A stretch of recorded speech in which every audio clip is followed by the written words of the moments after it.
नमस्कार दोस्तों, मैं हूँ राज और आप देख रहे हैं हाईवे 33। चलें दोस्तों, आज की कहानी की सफ़र पर। दोस्तों, मैं आज एक ऐसे घर की कहानी बताने जा रहा हूँ जिस घर की मालकिन एक जवान महिला थी और उसका पति। लोग बाग अंदाजा लगाते थे, कानाफूसी होती थी। लोग बाग बताते थे कि उसका पति विदेश में जब से गया है और वहाँ पर एक गोरी महिला से शादी करके घर बसा लिया है, वो आता जाता नहीं है। उस घर की जो और बातें थी मैं वो भी बता दूं। उस घर में कुल 3 लोग रहा करते थे। जवान महिला यानी उस घर की मेम साहब, उसकी एक सास, बूढ़ी सास, और उस मेम साहब की एक जवान सगी बहन। 3 लोग उस घर में रहते थे। ससुर का मौत बहुत पहले हो चुका था। अब उस घर में कोई पुरुष नहीं था। तीनों स्त्रियां रहा करती थी, 2 जवान और एक बूढ़ी सास। और उस घर में खर्चा बर्चा कैसे चलता था? उस घर में काफी खर्च था। वो घर का खर्चा कौन करता था? कहां से आता था पैसा? क्या होता था उस रहस्यमयी घर में? इस घर की कहानी जो हमें बता रहे हैं उनका नाम है प्रीतम। कहते हैं मैं उस घर में नौकरी किया था। तो चलिए उस घर की कहानी को हम पता करते हैं कि आखिर उस घर का रहस्य क्या था, क्या होता था उस घर में, प्रीतम की ही पॉइंट ऑफ व्यू से। दोस्तों, मेरा नाम है प्रीतम। मैं उत्तर प्रदेश का आगरा डिस्ट्रिक्ट का रहने वाला। मैं ड्राइवर का काम करता था, कोठियों में, घरों में। अब तो मेरा यही काम था, इसी से हमारा घर परिवार चलता था। और मेरी नौकरी जो थी ना, कहीं पर भी परमानेंट तो होती नहीं थी। कुछ जगह पर तो खुद ही मैं नौकरी छोड़ देता था, मुझे पसंद नहीं आता था। और मैं कभी कभी गांव चला जाता था। खेती बाड़ी का जो समय होता था, सीजन होता था, तो नौकरी वैसे ही छूट जाती थी। जब मैं शहर लौट के आता था ना, तब उस नौकरी पर जाता तो पता चलता कि वो नौकरी पर दूसरा ड्राइवर आ गया। अरे भाई, कौन इतना दिन इंतजार करेगा? गलती सरासर हमारी ही होती थी। जितनी मैंने नौकरी छोड़ा उसमें मालिकों की गलती नहीं, ज़्यादातर गलती मेरी थी। अब वैसे ही सीजन के टाइम में अपने गांव में गया हुआ था खेती बाड़ी का काम कराने, कि ये ज़रूरी चीज़ें है। ये सबसे ज़्यादा चीज़ें ज़रूरी है खेती बाड़ी की। नौकरी तो आज मिल जाएगी, कल छूट भी जाएगी, लेकिन ये तो बिल्कुल, इससे हमारा घर का खर्च बर्च, अन्न का भंडारण होता है, साग सब्जी उगती है। तो मेन यही था हमारा खेती का। और ऐसे ही जब सीजन खत्म हो जाता है, तब मैं शहर पहुंचता हूं, हरियाणा का एक छोटा सा शहर में। जिस कोठी में मैं काम करता था, मुझे मालूम था कि मैं जाऊंगा वहां तो वो जगह तो खाली नहीं मिलेगी, वो जगह भर जाएगी। आशंका मेरा सही निकला। वहां पर ड्राइवर आ चुका था। मैं उस ड्राइवर से मिलता हूं और कहता हूं, भाई ये नौकरी तो मेरी थी, अब तुमने मेरी नौकरी को छीन लिया है। और तब वो कहने लगा, भाई ये मैंने नौकरी आपकी छीनी नहीं है, जगह खाली था तो मैं आ गया हूँ। मैं उसे कहने लगा कि तुम्हारी नज़र में कोई ऐसी जगह है जहाँ पर मुझे तत्काल नौकरी मिल सके? वो सोचने लगा, सोचते हुए कहने लगा कि एक जगह है जहाँ पर मैं देखा हूँ कि एक बोर्ड लगा हुआ है, ड्राइवर नौकर की ज़रूरत है। तो मैं बड़ा खुश हो गया। इतना जल्दी तो इस छोटे शहर में नौकरी मिलती नहीं थी। तो मैं बड़ा खुश हो गया। बताओ भाई, कौन सी जगह पर, कौन सी कोठी है? तब मुझे वो नक्शा पूरा बता दिया कि आप उस रोड पर चले जाओ और देखना, एक सफ़ेद रंग की एक कोठी है। वहाँ पर बोर्ड लगा हुआ था, मैं 2 दिन पहले देखा था। अब वहाँ पर बोर्ड है या जगह भर गया है, मैं तो नहीं बता सकता हूँ। आप जा कर के अब पता कर सकते हो। फिर क्या था, मुझे लगा कि समय गंवाना ठीक नहीं है। मैं उस जगह पर पहुँच जाता हूँ। जब वो सफ़ेद कोठी के पास में आता हूँ जो मेरे ड्राइवर दोस्त ने बताया था, तो वाकई में वहाँ पर अब वैकेंसी थी। लिखा हुआ था कि यहाँ पर ड्राइवर और नौकर की ज़रूरत है घर के काम के लिए। मैं बड़ा खुश हो जाता हूँ कि चलो मैं सही टाइम पर आ गया हूँ। दरवाजे पर कोई गार्ड नहीं था। देखने में पुराना सा बिल्डिंग लगता था, लेकिन जगह बड़ा खुली थी। मैं घंटी बजाता हूँ और तब एक जवान लड़की भागती हुई आती है। जल्दी जल्दी आकर के आप बिना गेट खोले हुए कहती है, बात क्या है, किससे मिलना है, क्या काम है। मैं कहता हूँ कि देखिए, यहाँ पर मैंने बोर्ड देखा था, इसमें लिखा है कि ड्राइवर और नौकर की ज़रूरत है। तब कहती है कि तुम कौन हो, नौकर हो या ड्राइवर हो। मैं कहता हूँ कि मैं ड्राइवर हूँ, कार चलाता हूँ। तब कहती कि नहीं, हमें नौकर की भी ज़रूरत है और ड्राइवर की भी ज़रूरत है, जो दोनों काम कर सके। और उस टाइम मेरे पास में जॉब नहीं था और मैं सोचा कि अगर ये जॉब नहीं मिलती है तो ना जाने कब तक मुझे भटकना पड़ेगा, कब मिलेगी कुछ कहा नहीं जा सकता। मुझे लगा कि ये जॉब अगर नहीं मिलता है तो मेरे लिए समस्या पैदा हो जाएगा, चलो नौकर का भी काम कर लूँगा। और मैं गांव का रहने वाला था, अब यहाँ नौकर का क्या काम होगा। ज़्यादातर अब सब्जी बाज़ार से लाना, दूध ले आना, जो मैं अच्छी तरह से कर लेता था, और जो बागवानी होती थी उसमें पानी डाल देना, यही तो काम था जो घर के नौकर होते थे। झाड़ू वगैरह मार देना, सफाई कर देना, मैं सोचा कि कर लेना चाहिए। तब मैं कहता हूँ जी जी, मैं नौकर भी हूँ और ड्राइवर भी हूँ। तब कहती है कि चलो फिर आ जाओ। मैं बड़ा खुश हो गया। वो मुझे लेकर के ड्राइंग रूम में बिठाती है और कहती है बस कुछ देर बैठो, दीदी आती होगी और फिर आपका इंटरव्यू लोगी। मुझे तो लगा कि वही खूबसूरत लड़की इस घर की मालकिन है, जिस हिसाब से मुझसे सवाल जवाब कर रही थी। क्या कोई दूसरी भी है? आखिरकार इंतजार खत्म होता है और तब मैं देखता हूँ एक 30 बरस की बहुत ही सुंदर, उस लड़की से भी सुंदर एक महिला आती है और मैं उठ के खड़ा हो जाता हूँ, नमस्ते करता हूँ। तो कहती है बैठो, क्या क्या कर लेते हो। तब अपना मैं अनुभव बताने लगता हूँ कि देखिए, घर का काम थोड़ा बहुत मैं ज़रूर जानता हूँ, लेकिन मेन काम है मेरी ड्राइवरी। वो मुझे घर के काम के बारे में पूछती है, क्या क्या कर लेते हो। जो मुझे आता था मैं बता दिया था।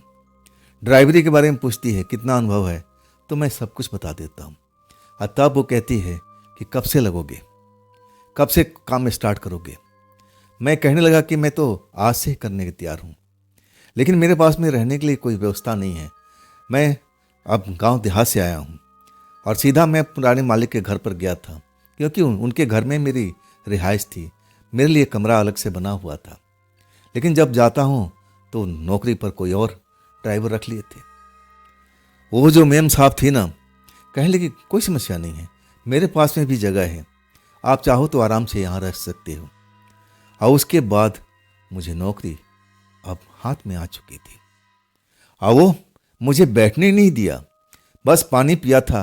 और इसके बाद कहती है कि चलो मैं तुम्हें बाजार लेके चलती हूँ, तुम्हारा टेस्ट भी हो जाएगा। मैं तो खुश हो गया था। अब इसके बाद महिला को अब लेके चलता हूँ गाड़ी में, अब बाजार में घूमती है, कुछ परचेजिंग करती है। अब फिर अंधेरा होने से पहले हम लोग लौट आते हैं। कहती है तुम ड्राइवरी तो ठीक ठाक कर लेते हो, क्या तुम्हारे किचन में भी कुछ हाथ साफ है, कुछ खाना वाना कुछ ऐसा चीज़ बना लेते हो। तब मैं कहने लगा कि हाँ, दाल सब्जी तो मैं बना ही लेता हूँ। वो कहती है कोई नॉन वेज वगैरह बनाना आता है। मैं कहने लगा कि देखिए, मैं बना तो लेता हूँ, शायद मेरे हाथ का बना हुआ नॉन वेज आपको पसंद नहीं आए। तब कहने लगे ठीक है, हम एक बार ट्रायल ज़रूर करेंगे, देखते हैं तुम्हारे हाथ का नॉन वेज कैसा बनाते हो, हम ज़रूर चखेंगे, अब टाइम आएगा तब। इसके बाद मुझे एक कमरा दे दिया जाता है। अब मेरे पास में कुछ ज़्यादा सामान नहीं था, 2-4 कपड़े थे। अब गर्मी का टाइम था और वहाँ पर मुझे फोल्डिंग चारपाई, पंखा लगा कमरे मिल जाता है, और क्या चाहिए। मुझे लगा कि बस ज़िंदगी मेरी तो अब यहाँ पर आराम से रात को कटेगी। ठंडी ठंडी हवा, कूलर भी लगा हुआ था, पंखा भी था। मुझे लगा कि यहाँ कोई अब परेशानी नहीं होगी। रात को जब मैं सो गया था ना, करीब 11 बजे के आसपास में मैं देखा मेम साहब को, वो गार्डन में टहल रही थी। और मैं एक चीज़ बताना भूल गया, आगे भी छोटा गार्डन था और पीछे भी गार्डन था, बीच में कोठी बनी हुई थी और दोनों साइड में आगे वाला जो था ना मेन गेट का, वो छोटा सा गार्डन था, लेकिन उसके बैक साइड में जो गार्डन था ना, वो थोड़ा बड़ा था। रात को 11 बजे मैं अपने कमरे की खिड़की से देख रहा हूँ कि मेम साहब अब बाहर में टहल रही है। आसमान में रोशनी थी, चांद भी था, वहाँ लाइट भी जल रही थी। तब मैं पहचान गया था और वहां पर कुत्ते को भौंकने की आवाज सुनाई पड़ रही थी। मुझे तो लगा कि इस घर में कुत्ता नहीं है, लेकिन ये जोर जोर से कुत्ता भौंकने की आवाज सुनाई दे रही थी।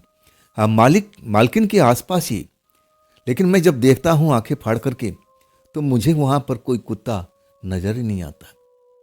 आखिर मामला क्या था? कुत्ता कहां पर है? अब बहुत जोर जोर से भौंक रहा था। मुझे तो लगा कि इस घर में कुत्ता होता नहीं है। कुत्ते से मुझे बहुत डर लगता था। जिस घर में कुत्ता होता था ना, तो मैं तो वहां पर नौकरी करना भी नहीं चाहता था। एक बार मुझे कुत्ता ने खा लिया था। अब मुझे ना जाने कितने टीके लगवाने पड़े थे। मैं उस दर्द को भूलता नहीं हूँ। तब से मैं कोशिश करता हूँ कि जिस घर में कुत्ता हो उस घर में तो नौकरी बिल्कुल नहीं करूँगा। और यहाँ पर जब मैं आया था तब मैं चारों तरफ निगाहें डाला था।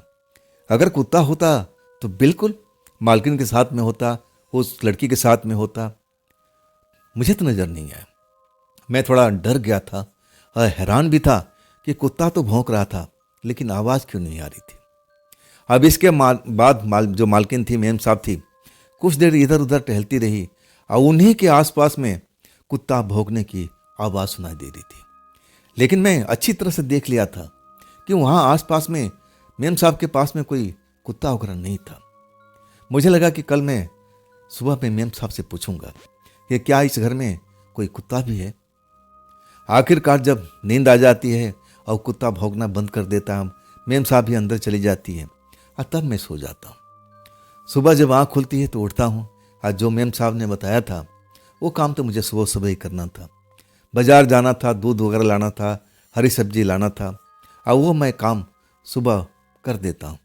और उसके बाद सारा सामान किचन में रख करके झाड़ू वाड़ू जो करना था मैं कर करके और फिर अपनी गाड़ी जो गैराज में थी उसकी भी साफ सफाई कर देता हूँ।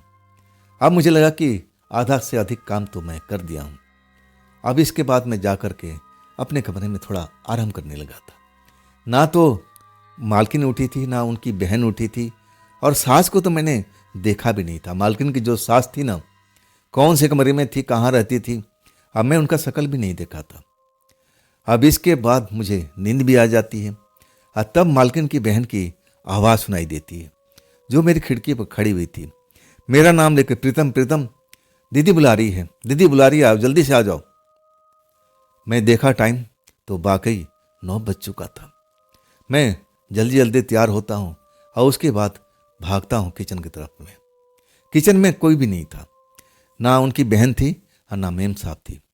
और तब मैं मेम साहब आवाज़ लगाते हुए जब ड्राइंग रूम पहुँचता हूँ तो बैठी हुई सोफे पर न्यूज़पेपर पढ़ रही थी और उनका जो बहन, छोटी बहन थी, वो भी एक शायद मैगजीन वगैरह का अब देख रही थी। फोटो वोटो जो पेज था उसका बार बार पलट रही थी। मैं जाके खड़ा हो गया। तब मेम साहब अखबार बंद करती है और कहती है, प्रीतम आज नाश्ते में मुझे क्या बना के खिलाओगे। तब मैं कहने लगा, मैडम आप जो चाहो बस मुझे बता दो कि आपको ये खाना पसंद है। मैं कोशिश करूँगा कि मैं सही ढंग से उस खाने को बना सकूँ, नाश्ता को बना सकूँ। और तब मुझे ये बताती है कि आज ये चीज़ बना लो। वो चीज़ मुझे बनाना भी आता था। मैं कहने लगा कि बस कुछ समय दीजिए और मैं गर्मा गर्म आपको बना करके परोसता हूँ। मैं ठिठक जाता हूँ, किचन की तरफ जाने लगता हूँ, तभी मुझे याद आ जाती है कि रात को मैं कुत्ता भौंकने की आवाज़ सुना था। मेम साहब जब टहल रही थी गार्डन एरिया में, लेकिन वहाँ आसपास में कोई कुत्ता था नहीं।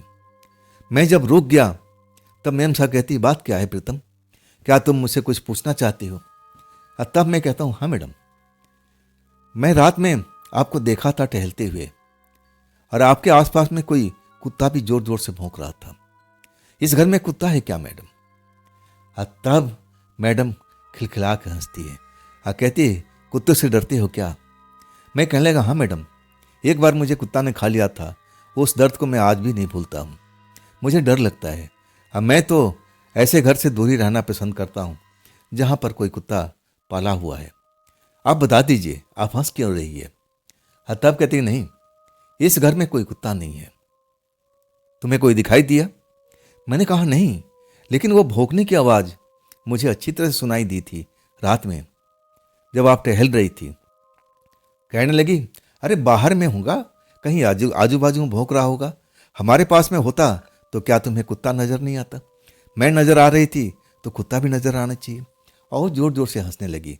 इस घर में कोई कुत्ता होता नहीं है, तुम शांत रहो, अब यहाँ पर डरने की जरूरत नहीं है। मैं थोड़ा सांस लेता हूँ, चलो अच्छी बात है, इस घर में कोई कुत्ता होता नहीं है। लेकिन वो आवाज आवाज कहाँ से आ रही थी? मुझे तो लग रहा था कि जहाँ पर मैडम यानी मेम साहब घूम रही थी, टहल रही थी, वो वहीं पर आसपास में भौंकने की आवाज में अपने कानों से सुना था। ऐसा कैसे हो सकता है? मेरे दिमाग का कोई भ्रम तो नहीं है? मैम साहब आज सही कह रही थी कि कहीं कुत्ता और भौंक रहा होगा और तुम्हें अंदाजा लग रहा होगा कि मेरे आसपास में भौंक रहा है। मैं अपने दिमाग को टटोलता हूँ, ऐसा मुझे क्यों महसूस हुआ? खैर, अब मैम साहब ने तो बता दिया था कि इस घर में कुत्ता नहीं, तो मैं भी बेफिक्र हो गया था। जाकर नाश्ता बनाता हूँ और फिर मैडम जी को गर्मा गर्म उनके बहन को परोसता हूँ। अब मैडम ने बताई थी कि मेरी सास भी है, और तब मैं उनके लिए पूछता हूँ कि आपके सासू माँ के लिए क्या आप उनको नाश्ता वगैरह तैयार किया जाए। और तब कहती नहीं नहीं, उनके लिए आप छोड़ दो, उनके लिए हम सब कुछ कर लेते हैं, उन्हीं कमरे में सब कुछ हमने इंतजाम कर रखा है। वो बीमार रहती है ना, ज़्यादातर कमरे से बाहर नहीं निकलती, वो कमरे में रहना ही पसंद करती, उनको अंधेरा अच्छा लगता है। काफ़ी बीमार हैं, उनका इलाज भी चल रहा है, उनके बारे में आपको कुछ करने की ज़रूरत नहीं है, हम दोनों बहनें उनकी सेवा भाव करती हूँ। बात ही खत्म हो गई थी। फिर रोज का वही दिनचर्या था, सुबह उठना, दूध लाना, सब्जी वगैरह, झाड़ू वाड़ू, किचन में मदद कर देना। हफ्ता दिन गुजर गया था। आज जिस शनिवार को मैं आया था ना, वही शनिवार अब आ चुका था, रात आ चुका था। और आज मैडम ने कुछ खास मंगवाया भी था, मांस बनवाया था मेरे से। वो कहती थी कि मैं एक बार देखना चाहती हूँ कि तुम्हारे हाथ का नॉन वेज कैसा बनाती हूँ। मैं खुद जा कर के मार्केट से जा कर के पूरा सामान ले आया, बकरे का मांस लाया, और वो बना करके मैडम को मैं टेस्ट कराया था। और तब वो कहने लगी कि मुझसे तो बहुत बढ़िया बनाती हो, मैं तो ऐसा भी बना नहीं पाती। खुश हो जाते हैं दोनों लोग, जो दोनों बहनें थी खुश हो जाती हैं, स्वाद पसंद आता है, मैं भी खुश हो जाता हूँ। मैं भी कभी कभी खा लिया करता था, तो मुझे भी उस दिन मांस खाने को मिल गई, और क्या चाहिए था। इसके बाद मैं अपने कमरे में जाता हूँ और रात का करीब 11 बज चुका था। मैडम ना जाने अपने कमरे में अब क्या करती थी, सोती तो नहीं थी रात में। ज़्यादातर मैं देखता था कोई ना कोई आवाज़ आती थी, जैसे दोनों बहन आपस में बात कर रही हो, और फिर दोनों गार्डन के साइड में निकल जाती थी, घूमती थी, और कभी कभी अकेले ही घूमती थी। आज जो मैम साहब थी ना, बड़ी वाली, वो भी अकेले गार्डन में घूम रही थी। मेरी खिड़की खुली हुई थी। आज जब कुत्ते भौंकने की आवाज़ मुझे सुनाई पड़ती है ना, तब मेरे कान खड़े हो जाते हैं। कहाँ है कुत्ता, कहाँ है कुत्ता? जब मैं देखता हूँ कि बड़ी वाली मैम साहब टहल रही हैं और उन्हीं के आसपास में जैसे कोई कुत्ता हो, लेकिन मुझे दिखाई नहीं दे रहा था। बड़ा आश्चर्य लग रहा था। कुत्ता भौंकने की आवाज़ सुनाई पड़ रही थी मालिक के पास में ही, लेकिन कुत्ता नजर नहीं आ रहा था। ये माजरा क्या है? मैं पिछली बार में जो शनिवार को मैं ड्यूटी ज्वाइन किया था, और उस रात को भी मुझे ऐसा ही लगा था। अब मालकिन का कहना था कि इस घर में कोई कुत्ता वगैरह हमने पाला वगैरह नहीं है, तुम्हें डरने की जरूरत नहीं है। मैं पूछा भी था कि मैंने आपके आसपास में कुत्ता भौंकने की आवाज़ सुना था, तो सब क्या था? मालकिन हंसने लगी थी और कहने लगी कहीं और भौंक रहा होगा, और तुमने अंदाजा लगा लिया था कि मेरे आसपास में है। ऐसा नहीं है, इस घर में कोई पालतू कुत्ता है ही नहीं। लेकिन आज वही चीज मेरे सामने में फिर महसूस करा रही थी। कुत्ता भौंकने की आवाज मुझे साफ नजर आ रहा था, और जहां जहां मालकिन जाती थी वैसे लगता था कि उनके आगे आगे कोई कुत्ता चल रहा है, लेकिन मुझे दिखाई नहीं दे रहा था। बड़ा अजीब समस्या था। आखिरकार कुछ देर के बाद मालकिन अब कोठी के अंदर दाखिल हो जाती है, और फिर कुत्ता भौंकने की आवाज बंद हो जाती है। मैं थोड़ा सांस लेता हूं। ये चक्कर क्या था? ये कुत्ता मालकिन के आसपास में क्यों था? उसकी आवाज क्यों सुनाई दे रही थी? वो कुत्ता मुझे नजर क्यों नहीं आ रहा था? मालकिन क्या झूठ बोल रही थी? कुत्ता इस घर में है कि नहीं है? मुझे लगा कि कल सुबह में मैं पूरे घर का एक बार से देखूंगा, कहीं मालकिन झूठ तो नहीं बोल रही है। अब इसके बाद सुबह होता है, मेरा रोज़ का दिनचर्या था, दूध लाना, सब्जी लाना, बाजार का थोड़ा बहुत सामान सुबह का लाना, झाड़ू पोछा कर देना, और वो काम करने लगता हूँ। उस कोठी में 7-8 कमरे थे, और उस कमरे में मैं झाड़ू लगाता था, पोछा भी लगाता था। एक एक कमरा खोलता हूँ, झाड़ू लगाता हूँ, सफाई करता हूँ, लेकिन किसी भी कमरे में कोई कुत्ता नजर नहीं आता है। आखिरी कमरा सास वाली थी। हाँ, मालकिन ने मुझे मना किया था कि उस कमरे में जाना नहीं तो तुम्हें भी बीमारी कोई लग सकती है। मैं डर गया था। मालकिन का कहना था कि जो हमारी सास है ना, वो बहुत ज़्यादा बीमार है और उनका आखिरी स्टेज चल रहा है, उम्र भी काफ़ी हो चुकी है, तो कुछ भी हो सकता है, कभी भी उनकी मौत की खबर आ सकती है। डॉक्टरों ने बोला कि अब इनकी इलाज की नहीं, अब घर पर ले जाइए और इनको अपना देखभाल कीजिए। मैं डर जाता था, उनका कमरा खुलता नहीं था। अब मैंने देखा था मालकिन को, छोटी मालकिन को, कि उसी कमरे में लोग जाते थे, घंटा, 1.5 घंटा, 2 घंटा बिताते थे। वहाँ बातचीत होती थी, हंसने की आवाज़ भी सुनाई देती थी। मुझे लगता था कि जरूर उनका सांस अंदर ही होगी। अब मालकिन का कहना था कि सब उनके लिए खाने पीने की व्यवस्था हमने उसी कमरे में कर रखा है। अब क्या था, मैं पूरा कोना कोना छान मार लिया था, लेकिन कहीं पर भी कुत्ता नाम का चीज मुझे नजर नहीं आता। मैं सोच में पड़ जाता हूँ। आखिरकार अब समस्या को मैं भूलने की कोशिश करता हूँ कि चलो अब तो यहाँ कोई नहीं है। मैं खाम खा डर गया था। जरूर मालकिन सही कह रही थी, कुत्ता कहीं और भौंक रहा होगा। अब मुझे लग रहा हो कि मैं मालकिन के आसपास ही देख रहा हूँ। पूरे घर में कुत्ता तो मैं ढूंढ लिया था, लेकिन कुत्ता नाम का चीज वहां पर था नहीं। अब मैं दोबारा मालकिन से पूछने भी नहीं गया था, नहीं तो मेरा जरूर मजाक बना लेती। और उसके बाद रोज का दिनचर्या कुछ विशेष नहीं होता था, हर दिन वैसे ही होता था। दोपहर के टाइम में वो मुझे लेकर के मार्केट वगैरह कभी अपनी फ्रेंड के घर पर जाती थी, लेकिन अंधेरा होने से पहले ही अपने घर में लौट आती थी। अब मैं उनकी छोटी बहन को कभी बाहर जाते हुए नहीं देखा था। वो ज़्यादातर उसी कोठी में रहा करती थी अकेले। और शायद उनकी सास थी ना, उनकी देखभाल के लिए भी तो कोई ना कोई घर में रहना चाहिए था ना, मुझे ऐसा ही लगता था। अब पूरा महीना ऐसे ही गुजर जाता है। पूरा महीना ऐसे कोई घटना नहीं होती है। पूरा महीना गुजरने के बाद एक शनिवार जब आता है, और शनिवार को दोपहर में अब मालकिन कहती है, प्रीतम चलो कुछ परचेज करना है, कुछ सामान लेना है। अब तो रोज की आदत थी, और इसके बाद मैं गाड़ी में लेकर चल देता हूँ। पीछे मालकिन बैठी होती है और हमेशा कुछ न कुछ परचेज करती थी। अब उसके बाद सारा सामान वगैरह खरीदती हैं जो उनके रोज़मर्रा के काम में आती थी। लेकिन जब मीट शॉप पर उनकी जब गाड़ी रुकवाती हैं, तब मैं समझ गया था कि आज शायद घर में मांस पकेगा, आज मीट बनेगा, नॉन वेज बनेगा। मैं भी खुश हो जाता हूँ। तब मुझे कहती हैं, प्रीतम दुकान पर जाओ और 25 किलो के आसपास मुझे मटन चाहिए, पूरा ताज़ा चाहिए। दुकान वाले को बोलना कि हमें बासी मीट नहीं चाहिए, बिल्कुल फ्रेश चाहिए। मैं हैरत में था, 25 किलो मटन? क्या घर में कोई पार्टी वार्टी होने वाली है क्या? मुझे तो ऐसा ही लगा था।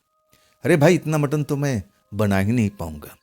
मुझे लगा कि जरूर अब जो मैडम हैं अब वो ही बनाएंगी, या फिर ना जाने क्या करेगी। इतना मटन मैं आज तक कभी बनाया नहीं था। मैं तो पाव 1.5 पाव किलो से ज़्यादा कभी मटन बनाया ही नहीं था। मुझे बड़ा अजीब लग रहा था।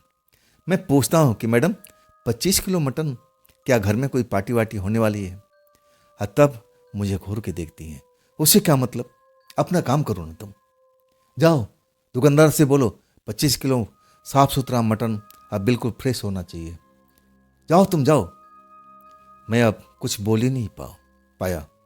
मुझे लगा कि मैडम नाराज़ हो गई है। मैं मटन शॉप में जाता हूँ और वही बात दोहराता हूँ कि भाई 25 किलो मटन चाहिए, अब बिल्कुल फ्रेश, एक ही बकरा का होना चाहिए, और ज़्यादातर बासी मीट आप बिल्कुल मत देना। हमारी मालकिन के कहना है, गाड़ी में बैठी हुई है। वो झांक के देखता है। कहता है हाँ हाँ, अब मैं समझ गया, मैडम तो ले जाती है, महीना डेढ़ महीना में इतना ही मटन ले जाती है, तो ज़रूर आपके घर में पार्टी वार्टी होता होगा। मैं बोल नहीं पाया क्योंकि मुझे नहीं मालूम था, मेरे रहते हुए ऐसा कोई पार्टी हुआ ही नहीं था। मुझे लगा कि ये दुकानदार सही कह रहा है और ऐसे ही ले जाती होगी, मैं इतना बड़ा मटन 25 किलो का।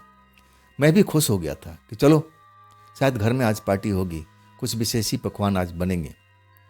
अब उसके बाद वो बकरा तैयार कर देता है, 25 किलो का फ्रेश बिल्कुल, और पैकिंग भी कर देता है 2 जगह पर।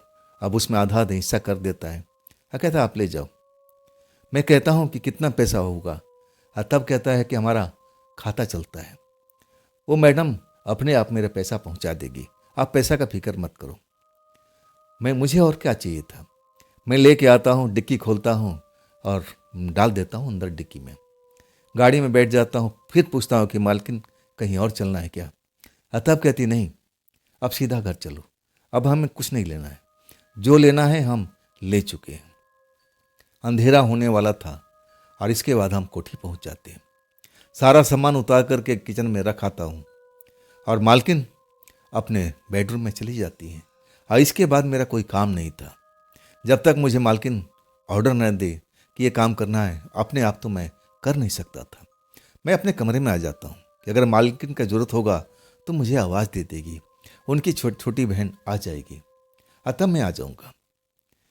कमरे में आ जाता हूँ, लेकिन ना तो उनकी छोटी बहन आती है और ना बड़ी मालकिन की आवाज़ सुनाई पड़ती है। आखिर उस घर में आज चल क्या रहा था, क्या हो रहा था? अब इतना मटन लेकर के आने के बाद में आखिर कौन लोग इस घर में आने वाले थे?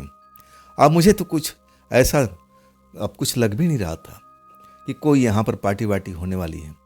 मुझे कुछ भी ऐसा महसूस नहीं हो रहा था। और जब रात के 9 बज जाता है, मुझे भूख लगती है और तब मैं किचन की तरफ आता हूँ और तब देखता हूँ कि मालकिन अपने हाथ से खाना बना रही थी, लेकिन उसमें वो मटन वगैरह का अब प्रयोग नहीं था। मटन कहाँ था? मैं देख रहा था कि तो हरी सब्जी वगैरह तैयार हो रही थी। अब मैं चारों तरफ देखने लगता हूँ कि मटन है कहाँ पर, लेकिन वो मटन का पैकेट मुझे दिखाई नहीं देता है। मुझे लगा कि मुझे क्या करना भाई। तब वो कहती है तुम्हें भूख लगी है ना? मैं कहता हूँ हाँ जी मुझे भूख लगी है। तब वो खाना मुझे परोस देती है। कहती है खाना आज लेकर के अपने कमरे में ही चले जाओ, मुझे कुछ और ज़रूरी काम करना है। अब मैं चाहती हूँ कि यहाँ पर ज़्यादा भीड़ भाड़ ना हो, तुम बुरा मत मानना, आज कुछ ऐसे ही काम है। मैं समझ गया कि ज़रूर कोई स्पेशल काम होगा, कोई स्पेशल लोग आने वाले होंगे। ये 25 किलो मटन ऐसे तो नहीं आया है, उसका भी तो उपयोग होगा। शायद कोई और लोग आएंगे और उसको मटन को बनाएंगे, घर में पार्टी चलेगी। लेकिन मुझे तो साग भाजी मिल चुकी थी, मुझे तो लगा था कि मुझे भी कुछ हड्डियाँ ज़रूर मिलेगी, कुछ मटन का पीस मिलेंगे, लेकिन मेरा मन ललचा के रह गया था। अब इसके बाद मैं खाना वाना ले करके अपने कमरे में आ गया था। खाना वाना खाने के बाद अब मैं क्या कर सकता था? मैं समझ गया कि अब मेरा उस कोठी में कोई रोल नहीं है, अब तो आप आराम ही कर लो, मैं अपने आप को बोलता हूँ और वही करता हूँ। मैं सोने की तैयारी कर लेता हूँ। अब कुछ ही देर में मुझे नींद आ जाती है। जब कुत्ता भौंकने की आवाज़ सुनाई देती है ना, तब मेरी आँख खुलती है। कुत्ता मेरे सामने ही गार्डन में भौंक रहा था, लेकिन वहाँ पर ना तो छोटी मेम साहब थी ना बड़ी मेम साहब थी। तो कुत्ता कहाँ है? मुझे लगा कि आसपास में ही है, कहीं झाड़ियों वगैरह में तो छिपा नहीं है। मैं सिर्फ देखना चाहता था कि वाकई में कुत्ता यहाँ भौंक रहा है या यहाँ से कहीं दूर भौंक रहा है। लेकिन जैसे ही मैं खिड़की खोलता हूँ और देखने की कोशिश करता हूँ, आवाज़ फिर बंद हो जाती है। अब फिर मैं जैसे खिड़की को बंद करता हूँ और फिर आवाज़ सुनाई देने लगती है। ये क्या हो रहा है? आखिर कुत्ता कहाँ पर है और ये कैसे भौंक रहा है? यहाँ पर ना तो बड़ी मालकिन है, ना छोटी मालकिन है, ना कोई और दिखाई दे रहा है। बात क्या है? ऐसा ही कुछ देर तक चलता रहता है और फिर बिल्कुल खामोशी छा जाती है। ऐसा लग रहा था कि मेरे कान जो है ना दूर की आवाज़ सुन रहे थे। अब मुझे लग रहा था कि मेरे पास में ही वो कुत्ता भौंक रहा है। रात में कुछ दूर की आवाज़ ऐसे ही महसूस होती है। तब मुझे लगा कि इस घर में कुत्ता तो है नहीं, मैं खामखा मालकिनी पर शक कर रहा हूँ कि कुत्ता बांध के रखी है या कुत्ता घर में खुला घूम रहा है, लेकिन यहाँ कुत्ता नाम का कोई चीज़ ही नहीं है। अब फिर मैं सोने की कोशिश करता हूँ, तभी जो एक चीज़ मैं देखता हूँ ना, तो मैं अब सोते सोते उठ के बैठ जाता हूँ। देखता हूँ खिड़की से, देखता हूँ कि मालकिन अब कुछ हाथ में लेकर के बड़ा सा पैकेट और गार्डन के रास्ते से पिछले साइड में चलने लगी थी। और उनके पीछे फिर कुत्ता भौंकने की आवाज़ सुनाई दे रही थी। और जब उस पैकेट को देखता हूँ ना, तो मुझे 2 पैकेट था ना, उसमें से एक पैकेट मुझे नज़र आ जाता है, वही मांस वाला पैकेट। एक पैकेट तो मैं देख नहीं पाया था क्योंकि उनके दोनों हाथ में वही एक पैकेट उठा रखी थी। और उसी रास्ते से जहाँ बैक साइड में रास्ता जाता था, और उधर की अब रास्ते पर चल पड़ी थी। अब पीछे पीछे जैसे लग रहा था कि कोई कुत्ता उछल रहा हो, जोर जोर से भौंक रहा हो, उस मटन को खाने की अब तैयारी में हो, ललचा रहा हो कि जल्दी से मुझे मिल जाए। जब मैं देखता हूँ ना, घड़ी देखता हूँ, तो रात का करीब 12:30 बजा हुआ था। मैं ये सब देख करके थोड़ा हैरान हो जाता हूँ कि आखिरकार मालकिन कहाँ जा रही है, कहाँ ये पूरा मटन का आधा पैकेट, आधा ना जाने कहाँ था, मुझे कुछ नहीं मालूम। अब मैं अपने दरवाज़ा खोल देता हूँ, अब फिर मैं कमरे से बाहर निकल जाता हूँ, मालकिन का पीछा करने लगता हूँ दूरी से कि आखिर ये हो क्या रहा है, घर में कुत्ता क्यों भौंक रहा है। इस बार तो मुझे महसूस हो रहा था कि जस्ट मालकिन के पीछे पीछे चल रहा है, और वो जैसे हवा में उछल करके भौंक रहा है, वो मटन को खाने को कोशिश कर रहा है, लेकिन वो हाथ में मालकिन का था, और वो तेजी से आगे की तरफ चलती जा रही थी पीछे वाले गार्डन के साइड में। मैं भी उनका पीछा करते हुए, अब झाड़ियों में छिपते हुए, देखते हुए कि आखिर इस घर में चल क्या रहा, माजरा क्या है, क्या हो रहा है। आज जब हम पिछले हिस्से में पहुंच जाते हैं ना, पिछले हिस्से में मुझे कम जाना होता था। कभी कभी मालकिन कहती थी कि थोड़ा पाइप से पौधों में पानी वानी डाल दो। अब पीछे में कुछ ज़्यादा पौधे भी नहीं थे, जो भी था ना सब आगे में था, पीछे ज़्यादातर हिस्सा बंजर ही था। और आखिरकार जब कोने में पहुंच जाती हैं बैक साइड का, और वहाँ खड़ा हो जाती है, तब मैं दूर था तो देख नहीं पाता हूँ। अब फिर जो देखता हूँ, मेरी आंखों को विश्वास नहीं होता है। मैं देखता हूँ कि वो जो हाथ में पैकेट लिए हुए थी, और वो जमीन पर फेंक देती है। जैसे ही जमीन पर फेंकती है ना, तब मैं देखता हूँ कि ये काला कुत्ता ना जाने कहाँ से आ जाता है, जल्दी जल्दी से उस मांस को झपटने लगता है, खाने लगता है। अब मालकिन वहाँ खड़ी होकर के बस देख रही है। कुछ ही देर में 25 किलो का आधा हिस्सा था, मेरे ख्याल से 12-12.5 किलो या 13 किलो के आसपास होगा। कुछ ही देर में सारा मटन खा जाता है। अब फिर वो मालकिन की तरफ वो देख करके उछलने लगता है, जैसे उसका पेट नहीं भरा हो, उसे और चाहिए, उसे और चाहिए। मालकिन उसके कुछ बोलती है जो मैं सुन नहीं पाता हूँ। तब मालकिन फिर अपने रास्ते पर लौटने लगती है, लेकिन वो कुत्ता उनके पीछे पीछे नहीं जाता है, वहीं पर खड़ा हो जाता है। कुछ ही देर में मालकिन मेरे आंखों के सामने से गायब हो जाती है। अब मैं तो सब देख करके हैरत में पड़ गया था कि ये काला कुत्ता इस घर में कब से है, ये अभी कैसे दिखाई दिया। मालकिन का कहना था कि इस घर में कोई कुत्ता वगैरह नहीं है, हमने कोई कुत्ता को पाला नहीं है। तो ये सब चल क्या रहा था। बकरे का मीट इंसान को तो मिल नहीं रहा था, यहाँ पर एक काला कुत्ता बैक साइड में नजर आता है, और वो सारा कच्चा ही खाता है। तभी मालकिन फिर लौटती हुई नजर आती है, उनके हाथ में फिर वही पैकेट, दूसरा पैकेट, और वो लेके आती हैं। वो सब जमीन पर पलट देती हैं, और फिर वही कुत्ता नजर आता है, और फिर वो सारा मांस को खाने लगता है। देखते ही देखते कुछ ही देर में वो चीज़, मांस का टुकड़ा सब खत्म हो जाता है। मालकिन अब उसको इशारा करती है।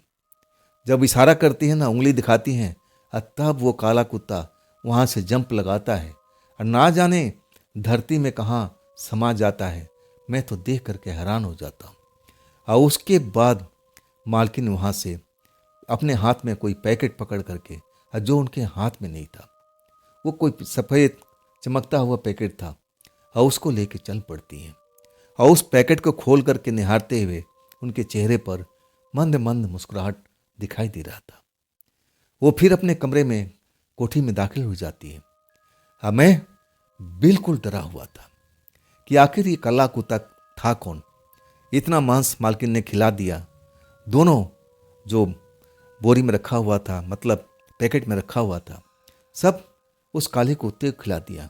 और उसके बाद से वहाँ से कोई सफ़ेद लिफाफा, चमकता हुआ लिफाफा लेकर के, और उसके अंदर क्या था देख करके मुस्कुराते हुए और अपने कमरे में चली गई। ये घर में हो क्या रहा है, क्या हो रहा है? काला कुत्ता जमीन के अंदर कैसे चला गया? क्या था वहाँ पर? कोई गड्ढा है, क्या है? अब वाकई में मैंने जो देखा सब कुछ अब बिल्कुल सही है ना? मेरी अपनी आंखों पर विश्वास नहीं हो रहा था। ऐसा नहीं हो सकता है, ऐसा नहीं हो सकता है। मेरे मन का भ्रम है, मेरे मन का भ्रम है। लेकिन ये सब मेरे मन का भ्रम नहीं है। मैं अपने मन का भ्रम शांत करने के लिए अब फिर उस जगह पर आज आ जाता हूँ जहाँ पर मालकिन वो सारा मांस जमीन पर डाल दिया था। वो काला कुत्ता सारा मांस को खा जाता है। और इसके बाद मालकिन इशारा करती है और तब वो छलांग मारता है और जमीन में कहीं गुम हो जाता है। जब मैं उस जगह पर पहुँचता हूँ ना, तो मेरे दिल की धड़कन बढ़ी हुई थी। क्या है यहाँ पर? कहाँ से काला कुत्ता आया? अब जब जाता हूँ वहाँ पर और जब देखता हूँ ना, तो कोने में दीवार के साइड में मुझे एक कुआं जैसा नजर आता है, जिसके मुहाना बहुत छोटा है। जब मैं कुएं के पास पहुँचता हूँ तो मुझे लगता है कि आसपास में वो कुत्ता तो नहीं है, लेकिन वहाँ कोई भी कुत्ता नहीं था। मैं कुएं में झांकता हूँ तो अंधेरा होता है, कुछ भी नजर नहीं आता है। लेकिन मैं अब जान चुका था कि यहाँ पर एक कुआं है। क्या इस कुएं में काला कुत्ता रहता है? मैं तो देखा था मालकिन ने जैसे इशारा किया था और वो वहां से जंप मार करके शायद उसी कुएं के अंदर में कूद गया था। ये हो क्या रहा है इस घर में? कोई काला जादू, कोई तंत्र मंत्र का खेल, या कोई इस घर में कोई भूत पिचास तो नहीं है? मैं डर गया था। और इसके बाद मैं अपने कमरे में लौट के आता हूँ और सारी रात सो नहीं पाता हूँ। मुझे लगा कि एक बार मैं सुबह जल्दी उठूंगा और फिर मैं उस कुएं की तरफ जाऊंगा और देखूंगा कि उसमें है क्या। वो काला कुत्ता कहाँ गायब हो गया था? मालकिन मुझसे झूठ बोलती थी कि इस घर में कोई कुत्ता नहीं है, और जबकि मुझे हर शनिवार को रात को जब मालकिन बाहर टहलती थी तब वो काला कुत्ता मुझे नज़र तो नहीं आता था, लेकिन जिस आवाज़ को मैं सुना था वैसी ही आवाज़ में भौंकता था। मतलब ये काला कुत्ता इस घर में है, हमेशा था, लेकिन नज़र नहीं आता है। आखिर इसका राज क्या है? क्या हो रहा है इस घर में? सुबह जल्दी उठता हूँ और इसके बाद मैं बैक साइड में जाता हूँ और उस कुआं के पास में झांक के देखता हूँ। वो कुआं कोई ज़्यादा गहरा नहीं था और उसमें कोई पानी वानी नहीं था। किस प्रयोजन के लिए बनाया गया था अब तो मुझे समझ में नहीं आता है। ज़्यादा से ज़्यादा वो गहरा 10 से 12 फुट के आसपास होगा और कुएं में एक बूंद भी पानी नहीं था, ना उसमें मुझे कोई काला कुत्ता नजर आता है। तो आखिर ये रहस्य क्या है? मैंने अपनी आंखों से देखा था उस कुएं में काले कुत्ते को कूदते हुए, और इसके बाद वो गायब हो गया था। शायद उसी में से वो निकल करके पूरी कोठी में घूमता था। ये रहस्य क्या है? ये रहस्य क्या है? अभी तो मुझे इसके बारे में कुछ भी जानकारी नहीं थी, लेकिन अब दिन निकल चुका था और इसके बाद मुझे लगा कि ये राज को तो मुझे पता करना ही पड़ेगा। आखिर मालकिन मुझसे झूठ क्यों बोलती है? क्यों नहीं सच बताती है? आखिर वो रहस्यमय कुत्ता क्यों पाल रखी है? क्यों नहीं जाहिर करती है कि यहाँ पर ऐसा कुछ रहस्यमय कुत्ता है जो मांस ही खाता है, बकरे का मांस, वो भी कच्चा। अब इसके बाद मैं रोज़मर्रा के काम की जो चीज़ें हैं बाजार में जाता हूँ, दूध, साग सब्जी, जो भी ज़रूरत की चीज़ है खरीद कर ले आता हूँ, किचन में रख देता हूँ और फिर अपने कमरे में आ जाता हूँ। और मैं सो भी नहीं पाता हूँ और तब तक मालकिन की आवाज़ सुनाई पड़ती है। मेरा नाम लेकर के पुकारती है, प्रीतम प्रीतम, आ जाओ आ जाओ। मैं जाता हूँ तो मालकिन चाय बना चुकी थी। अब मैं देखता हूँ मालकिन की तरफ, उनके चेहरे पर कोई डर की भाव नहीं। अब मैं अपनी नज़रें मालकिन के चेहरे पर लगाता हूँ और तब मालकिन कहती है, ऐसा क्या है, क्या देख रहे हो, बात क्या है प्रीतम? तुम्हारा अंदाज कुछ बदला बदला नजर आ रहा है। और तब मैं कहता हूँ कि मैडम जी, आप मेरे साथ में झूठ बोली थी ना कि इस घर में कोई कुत्ता वगैरह नहीं है। मैंने कुत्ता को देखा था, मैं यहाँ पर इस कुत्ते को देखा था, काला कुत्ता, और आपने कल का सारा जो मटन खरीदा था, शायद उसी कुत्ते के लिए वो इतना सारा मटन खा जाता है। अब मालकिन का चेहरा एकदम सफेद हो गया था, आंखें बड़ी बड़ी हो गई थी। ऐसा लगा कि उनकी चोरी पकड़ी गई हो। और कुछ देर तक तो मेरी तरफ देख रही थी, लेकिन कोई आवाज नहीं निकाल रही थी। और तब उनकी जबान हिलता है, तुमने क्या देख लिया था? तुमने क्या देख लिया था ये सब? मैं कहने लगा कि हाँ मैडम जी, मैंने देखा था। अब मैं पहले भी देखा था जब आप गार्डन में टहलती थी, और तब आपके पीछे पीछे वो कुत्ता शायद घूमता था, लेकिन मुझे नज़र नहीं आता था। उसकी आवाज़ मुझे सुनाई देती थी और मैं आपसे जिक्र भी किया था। तब आपने हंसते हंसते टाल दिया था कि नहीं, इस घर में कोई पालतू जानवर है ही नहीं। मैडम की आंखों में अब डर भी था, अब उनकी आंखों से आंसू भी निकलने लगा। और कहने लगी, प्रीतम, मेरी कसम है, इस बात को तुम बाहर में किसी को मत बताना। ये बात है ना, इस घर में ही रहना चाहिए। मेरा हाथ पकड़ती है और फिर ड्राइंग रूम में हम जा पहुंचते हैं। मुझे कहती है, बैठो प्रीतम, मैं तुम्हें सब कुछ बताती हूँ और तब तुम्हें विश्वास होगा कि मैं ऐसा क्यों करती हूँ। ऐसा ना करूँ तो मैं क्या करूँ? मुझे कुछ समझ में नहीं पा रहा था। मैं बिल्कुल मालकिन की तरफ देख रहा था। आखिर ऐसा क्या कर रही मालकिन? वो कुत्ता का रहस्य क्या है? मैं सब कुछ जानना चाहता था। मालकिन अब आसमान की तरफ, छत की तरफ देखती हैं। अभी मैं देख रहा था उनको, उनकी आंखों में आंसू की बूंदें साफ नजर आ रही थी। और उस टाइम में उनकी बहन भी नहीं थी। हम दोनों इस ड्राइंग रूम में थे, आमने सामने बैठे हुए थे। और तब मालकिन कहती है कि देखो, इस घर में मैंने बहुत कुछ दुख बर्दाश्त किया है, बहुत कुछ झेला है, एक जिसकी तुम कल्पना भी नहीं कर सकते। मैं कैसे कैसे विपदा झेले हूँ इस घर में। तुम सोचोगे ना और तुम सुनोगे ना तो कहोगे कि मैडम, आप इस घर में रही कैसे? क्या हुआ था आपके साथ में? मैं एक एक चीज़ आपको बता रही हूँ प्रीतम, और तब आपको समझ में आएगा मेरी कहानी को कि मैं ऐसा क्यों करती थी। मैडम कहने लगी कि देखो, जब मेरी शादी होकर आई थी तो मैं ही बहुत खुश थी। इस घर में सब कुछ मुझे मिला। मेरा पति हैंडसम थे, मेरे सास ससुर भी थे और सब स्वस्थ थे। अब इसके बाद कुछ दिनों तक तो सब कुछ सही से चलता रहा। मेरी जो छोटी बहन है, अब मेरे साथ भी कभी कभी इस घर में रुक जाती थी, आती थी, चली जाती थी। और परिवार के लोग भी सब उसको भी आदर करते थे। ऐसा नहीं लगता था कि हम दूसरे के परिवार में आए हों, जैसे अपना माता पिता हों। मेरा परिवार एक छोड़ के आई थी और दूसरे परिवार में मुझे अपने माँ बाप की झलक दिखाई देती थी। मेरे जो पति हैं ना, बहुत ही मुझसे प्यार करते थे। लेकिन उसके 6 महीने के बाद इस घर की दिन दशा बदलने लगी थी। जब एक रात को मेरे पति लौट के आते हैं ना, तो उनकी गाड़ी में काला कुत्ता होता है। वो घायल अवस्था में था।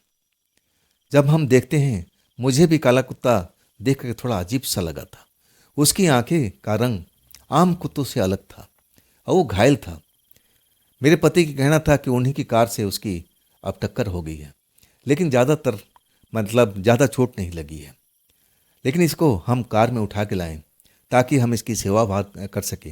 ये रोड पर आवारा ही घूम रहा था और इसी वजह से मेरे कार से टकरा गया था। ना जाने मेरा पति उस कुत्ते पर कैसे अब वो दया दृष्टि कर लिए थे, जबकि उनको कुत्ता बिल्कुल पसंद नहीं था। क्या उन्होंने देखा था? कैसे कुत्ते ने उनको सम्मोहन कर लिया था? कुछ मालूम नहीं। और उस घर में अब वो काला कुत्ता आ चुका था और उसकी देखभाल मेरे पति ही करते थे। जिस कमरे में मेरी सास रहा करती थी ना, और उसी कमरे में अब वो कुत्ता रहने लगा था। मेरे सास ससुर, काला कुत्ता तो धीरे धीरे अब वो स्वस्थ होने लगा, लेकिन उसके बाद मेरे ससुर का तबीयत खराब हो जाता है, हॉस्पिटल में पहुंचाया जाता है और उसके बाद उनकी मौत हो जाती है। अब बड़ा दुख का समय था वो, लेकिन हम उस दुख को झेलते हैं। और उसके बाद जो हमारा पति का रवैया मेरे प्रति था, वो सब कुछ बदलने लगा था। वो मुझसे दूर भागने लगे थे। मैं उनके पास जाती थी तो मुझसे दूर और हो जाते थे और कहते हैं कि मुझे अकेले में रहना पसंद है, मुझे कुछ ठीक नहीं लग रहा है। मुझे लगा कि शायद अभी अभी अपने पिताजी के खोए हैं, उसी का गम होगा। चलो धीरे धीरे सब कुछ सही हो जाता है। लेकिन महीना महीना गुजरता रहा। अब मैं उनके नज़दीक जाने की कोशिश करती थी तो मुझसे दूर भाग जाते थे। और एक दिन सुबह उठ के कहते हैं कि मैं विदेश जा रहा हूँ, मुझे एक बढ़िया जॉब मिल गया है, अब मैं वो जॉब को वहीं पर करूँगा, तुम चिंता मत करो, तुम्हें हर महीने खर्चा वर्चा भेजूँगा, तुम्हें किसी चीज़ की कमी नहीं होगी। और जब मेरा जॉब सेटल हो जाएगा तब मैं तुमको वहीं बुला लूँगा। माँ भी वहीं चलेगी। मैं भी खुश हो गई थी, चलो अच्छी बात है। और उसके बाद पति मेरा विदेश चले जाते हैं। ये जो मेरी सासू माँ थी ना, उनकी भी तबीयत बिगड़ने लगती है। हम डॉक्टर के पास ले जाते हैं, दवा दारू होता है, लेकिन डॉक्टर कहता है कि अब वो बचेंगी नहीं, उनकी मौत निश्चित है, आज मरे कल मरे, जिस पोजीशन में पहुंच चुकी है अब उन पर दवा का कोई असर नहीं होना है, अब उनका सेवा भार कीजिए।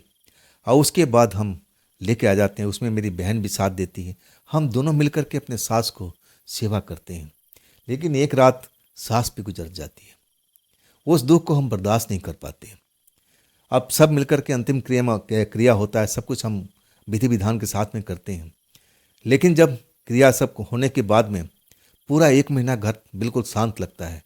और इसके बाद हमारी सास के कमरे में जैसे मेरी सास मुझे नाम लेके पुकार रही है कि बहू बहू, मुझे दर्द हो रहा है, बहू मुझे दवाई दे दे, मुझे भूख लगी है, बहू मुझे खाना दे दे। हम दोनों बहन थी, हम दोनों डर गए थे कि माजरा क्या है। तब मेरी छोटी बहन कहती चल के देखना चाहिए। और जब हम उस कमरे में जाते हैं ना, तो कमरे में कोई नहीं था। मेरी सास की आवाज़ सुनाई दिया था, हम दोनों ने सुना था। और उसके बाद तो हर रात ऐसी आवाज़ आने लगी थी कि बहू मुझे दर्द हो रहा है, मुझे दर्द की दवा दे दे, मुझे भूख लगी है, मुझे खाना खिला दे। और जब हम जाते थे दरवाज़ा खुल के अंदर में, तो मेरी सास कहीं नज़र नहीं आती थी। हम दोनों समझ गए कि उनकी मौत होने के बाद वो प्रेतात्मा बन गई, ऐसी घर में रहती हैं। जिस दुख से वो उनके प्राण निकला है, वो दुख का एहसास उनको भी है, और इसी घर में वो रहना पसंद करती हैं। और तभी हम आपको मना करते थे कि उस घर में मेरी सास रहती है, जबकि उस सास को मरे हुए काफ़ी टाइम हो चुका है। लेकिन हम नहीं चाहते थे कि आप उस घर में जाओ, हम डरे हुए थे, इसलिए हम आपको घर में जाने नहीं देते थे कि वो घर भुतहा हो चुका है। हम भी रात को टाइम उस घर में बिल्कुल नहीं जाते थे, ज़्यादातर वो दरवाज़ा बंद ही रखते थे। अब इसके बाद तीसरा चीज़ अब होने लगता है। हमारे पति विदेश जाते हैं, एक दो महीना तो हमें खर्चा भेजते हैं, और इसके बाद खर्चा भेजना बंद कर देते हैं। हम उनसे संपर्क करना चाहते हैं, लेकिन संपर्क नहीं हो पाता है। हाँ, लेटर वगैरह हम भी भेजते थे, उधर से लेटर का जवाब आता था। फिर एक लेटर आया कि मैं अब विदेश से घर नहीं लौटूंगा, तुम अपना ख्याल रखना, आज जब मेरे पास में इतनी आमदनी होगी तो मैं तुम्हें पैसा ज़रूर भेजूंगा, लेकिन अभी मेरा हाथ खाली है, अपना प्रबंध अपने आप करो। अब तो मैं टूट चुकी थी, मुझे लगा कि अब तो पति भी हाथ से गया, अब क्या होगा मेरा। लेकिन मेरे घर वाले सही थे, मेरे ससुराल में तो कोई अब था नहीं, मेरे मायके वाले मेरी मदद करते हैं।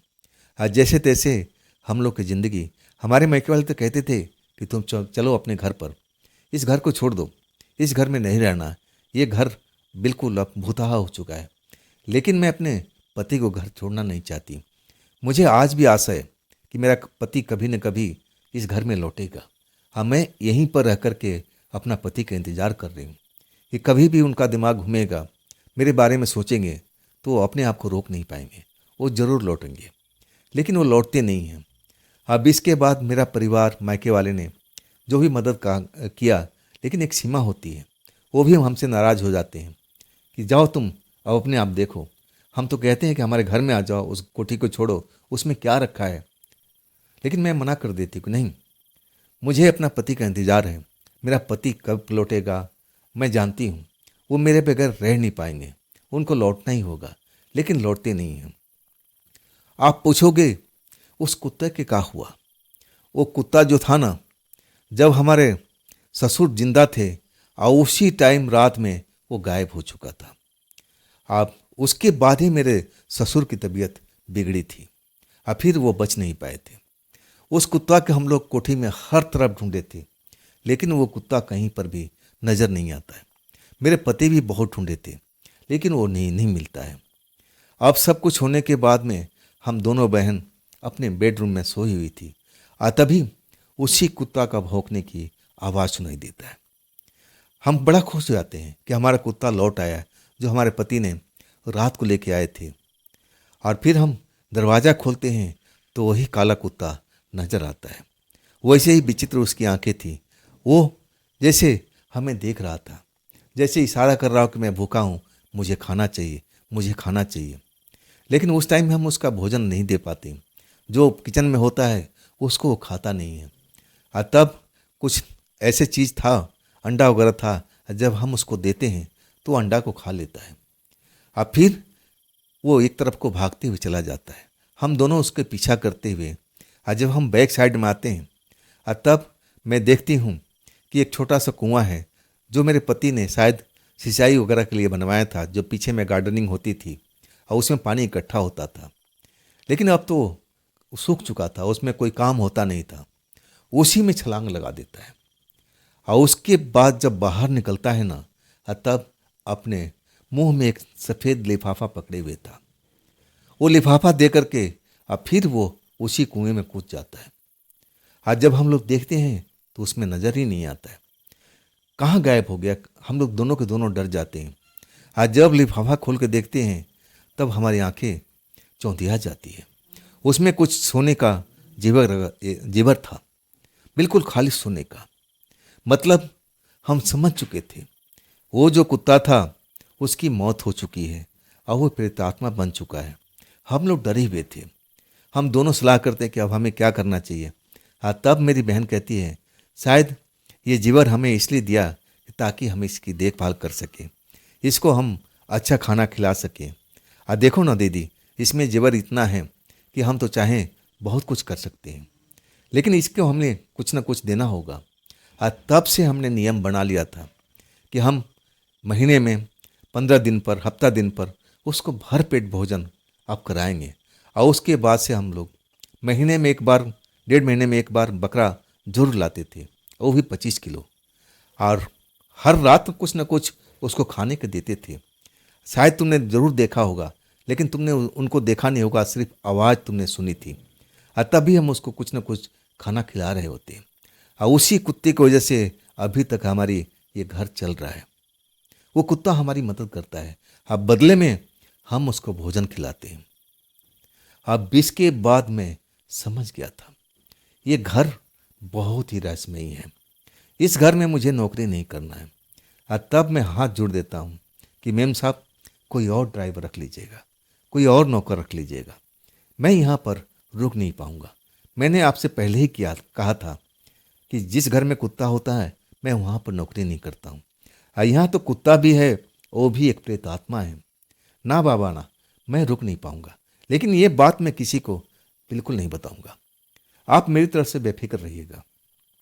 आप ये कहानी जो मैं आपको सुना रहा हूँ ना, अब उस घर में क्या हुआ है नहीं हुआ है मैं कुछ नहीं जानता हूँ। उसका पति लौटा कि नहीं लौटा, क्या हुआ उन दोनों बहनों का, क्या वो अपने मायके लौट गई थी, क्या आज भी उस कोठी में है, मैं नहीं जानता हूँ। और उसके बाद तो मैं शहर ही छोड़ दिया था। मैं अपने गांव में ही रहने लगा, खेती बाड़ी करता हूँ और अब मैं ड्राइवरी का काम ही छोड़ दिया हूँ। तो दोस्तों, ये थी आज की कहानी प्रीतम जी की भेजी हुई। ये कहानी आपको कैसी लगी कमेंट में ज़रूर बताइएगा। और दोस्तों, अगर आपके पास भी ऐसी कोई घटना है, कहानी है जो आप मुझे बताना चाहते हो, तो आप मुझे इंस्टाग्राम पर, मेरे व्हाट्सएप नंबर पर आप मुझे शेयर कर सकते हो। दोस्तों, ये भी चैनल आप ही का है, तो इसको भी आप लाइक कीजिए, सब्सक्राइब कीजिए, शेयर कीजिए अपने दोस्तों को और हाई वाले बटन को ज़रूर दबाइएगा। तो दोस्तों, फिर हम मिलेंगे कल की रात इसी चैनल पर और इसी टाइम पर। आप लोग अपना ख्याल रखिएगा। नमस्कार।